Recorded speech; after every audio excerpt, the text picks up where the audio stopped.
India को invade करना impossible है जब तक दुश्मन को अंदर से मदद ना मिले। क्यों? क्योंकि सच ये है कि इंडिया एक नेशन नहीं है या भारत। अलेक्जेंडर यहीं क्यों रुका? मंगोल्स क्यों वापस गए? ब्रिटिश तलवार से क्यों नहीं जीत पाए? क्यों वापस चले गए? क्या वजह सिर्फ आर्मी थी या इंडिया की जियोग्राफी, हिस्ट्री या लोग? आज जानिए वो सच जो हर इन्वेडर को टूटने पर मजबूर कर देता है। तो जैसा मैंने कहा, भारत एक 5000 साल पुरानी जिंदा सिविलाइजेशन है जिसे जीतने की कोशिश दुनिया का सबसे बड़े कॉन्करर्स ने की, और या तो थक कर लौट गए या हिस्ट्री के फुटनोट्स बन गए। नॉर्थ में हिमालय खड़ा है जो कि एक देवताओं की दीवार है। माइनस टेम्परेचर, लो ऑक्सीजन, नैरो पासेस। यहीं अलेक्जेंडर द ग्रेट के सोल्जर्स ने, द ग्रेट वेट तो नहीं था वो, आगे बढ़ने से मना। नॉर्थ में हिमालय खड़ा है जो कि एक देवताओं की दीवार है। माइनस टेम्परेचर, लो ऑक्सीजन, नैरो पासेस। यहीं अलेक्जेंडर द ग्रेट के सोल्जर्स ने, द ग्रेट वेट तो नहीं था वो, आगे बढ़ने से मना कर दिया। मंगोल्स यहीं रुक गए और आज भी सियाचिन में इंडियन आर्मी -50 डिग्री सेल्सियस पर तिरंगा लहराते हुए दुनिया को दिखाती है कि ये सिर्फ माउंटेन्स नहीं, कमिटमेंट है। पश्चिम में अगर हम बात करें तो थार डिसर्ट जलती हुई भट्टी की तरफ 49 डिग्री सेल्सियस, एंडलेस सैंड्स, जहां लॉजिस्टिक और सप्लाई लाइंस खुद मर जाती हैं। यहीं से हर इन्वेडर को समझ आ जाता है कि इंडिया को सिर्फ लड़ाई से नहीं, सर्वाइवल से भी जीतना पड़ेगा। तो वेस्ट से कोई कंट्री हमें इन्वेड नहीं कर सकती। एक बार ही ट्राई किया था पाकिस्तान ने थोड़ा सा आने का, उनको कैसा मुंह खानी पड़ी थी 1967 में, आप जानते हैं। ईस्ट में बहुत घने जंगल्स हैं, जो दुनिया की सबसे ज्यादा रेनफॉल्स भी वहां पे होती है। मासिनराम, मिजोरम जानते होंगे आप लोग, जहां पे प्रकृति खुद एम्बुश बन जाती है। विजिबिलिटी लो है, मूवमेंट स्लो हो जाती है और हर पेड़ एक चैलेंज बन जाते हैं।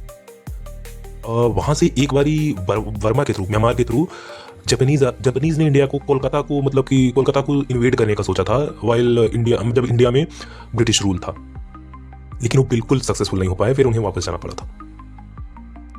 फिर आता है हमारा साउथ में समुंदर और कोंकण के पहाड़ एक नेचुरल फोर्ट्रेस बनाते हैं, एक किला बनाते हैं, और वहीं पे इंडियन नेवी साइलेंट गार्डियन की तरह खड़ी रहती है। और समुद्र के नीचे INS अरिहंत जैसे न्यूक्लियर सबमरीन बिना शोर शराबे के एक ही मैसेज देते हैं, don't even think about it. History उठाओगे तो देखोगे 1965 से 1971 जब पाकिस्तान ने ट्राई किया, 1971 में 93,000 सोल्जर्स ने सरेंडर हुआ था, बांग्लादेश का फिर जन्म हुआ। फिर कारगिल 1999 में दुनिया ने देखा कि कैसे इम्पॉसिबल हाइट्स पर इंडियन आर्मी ने एनिमी को पीछे धकेल दिया, चाइना। फिर 1962 के सेटबैक के बाद इंडिया ने खुद को रिबिल्ड किया चाइना से। फिर उसके बाद गलवान जैसे मूवमेंट्स में बिना गोली चले भी दुनिया को दिखा दिया कि ये फौज झुकती नहीं है। 1998 में पोखरण टेस्ट ने क्लियर कर दिया था कि ये देश शांति चाहता है पर कमजोर नहीं है। हाँ, ब्रिटिश आए थे पर तलवार के जोर पे नहीं, ट्रेड, पॉलिटिक्स और इंटरनल डिवीजन के थ्रू। इन जैसे ही इंडिया एक हुआ, उसमें छोटे छोटे प्रोविंसेस थे, तो इसलिए उन्होंने थोड़ा सा कि साम दाम दंड भेद की नीति से इंडिया को अलग कर दिया था। लेकिन जैसे ही वो एक हुए, उन्हें भी जाना पड़ा, क्योंकि भारत को ज्यादा देर तक कोई पेन नहीं पहना सकता। और फिर आता है सबसे बड़ा फैक्टर जो है इंडियन पीपल, भारतीय लोग।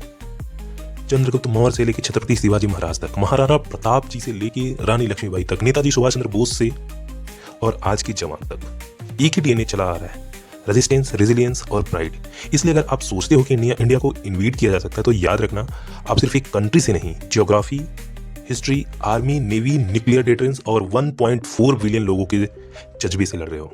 और जब दुश्मनों को अंदर से मदद ना मिले, ये मिशन शुरू होने से पहले ही फेल है, क्योंकि इंडिया एक जमीन नहीं है, एक स्पिरिट है, और स्पिरिट को इन्वेड नहीं किया जा सकता। भारत हमारा 5000 साल पुरानी जिंदा सिविलाइजेशन है।